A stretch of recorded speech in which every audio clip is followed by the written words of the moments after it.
Tumanggap ng parangal at pagkilala ang 5 opisyal ng Police Regional Office Cordillera o PROCAR sa nailunsad na Salamat Kapatid program ng PNP sa masigasig grandstand ng Camp Major Badudangwa sa La Trinidad, Benguet. Ang 5 PROCAR opisyal na napagkalooban ng mga parangal sa naturang seremonya ng pagreretiro ay pinangunahan ni Police Lieutenant Colonel Carolina Lacuata, Chief of the Regional Public Information Office, Police Lieutenant Augusto Dawigoy, PMS Calixto Gahid, PCMS Eldrin Calyanga at PSMS Jack Soriano. Ang 5 retirees in awardees ay pawang nakatalaga sa Regional Personnel Holding and Accounting Section of the Regional Personnel and Records Management Division. Ang event para sa 5 exemplary police officers ng PROCAR ay pinangunahan ni Regional Director Police Brigadier General David Peredo Jr., Police Brigadier General Rogelio Raimondo, Deputy Regional Director for Administration, Police Colonel Lidon Monte, Chief of the Regional Staff,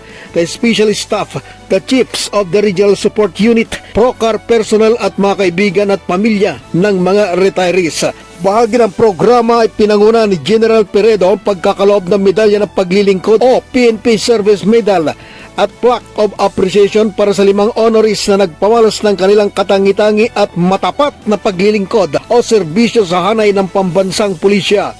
Kaugnay nito ay nagpagkaloob din sa mga magulang o pamilya ng mga retirees sa mga Certificate of Recognition kung saan ay kanilang ipinadama din ang mga sakripisyo, suporta at pagmamahal para sa mga retiradong mga pulis. Samantala sa madamdaming valedictory address na binigkas ni retired Police Lieutenant Colonel Carolina Lacuata sa harap ng kanyang kapwa retiradong opisyal at Cordilleran Cops ay buong pusong pinasalamatan nito ang kanilang mga senior officials na naging mabisang kasangkapan para mas mahubog at maging angkop na tagapagsilbi ng bayan at maging huwaran sa pagtatanggol sa mamayan kung sana'y napanatiling walang dungis ang police service motto na ang gusto ng pulis, ligtas ka. Ayon pa kay Lacuata, ang pagreretiro ay hindi umano hangganan ng pagsiservisyo kundi pagtahak sa bagong simula para sa kapwa, sa sarili at pamilya. Sa madaling salitang serbisyo ay nagagawa din sa ibang anggulo, sa ibang paraan alang-alang sa kapakanan ng bayan at mamamayan. Pinasalamatan din ni Peredo ang mga retiradong pulis dahil sa mga sakripisyo at di matatawarang serbisyo ay pinamalas sa panahong nasa mga gampanin bahagi ng pagtupad sa sinumpang tungkulin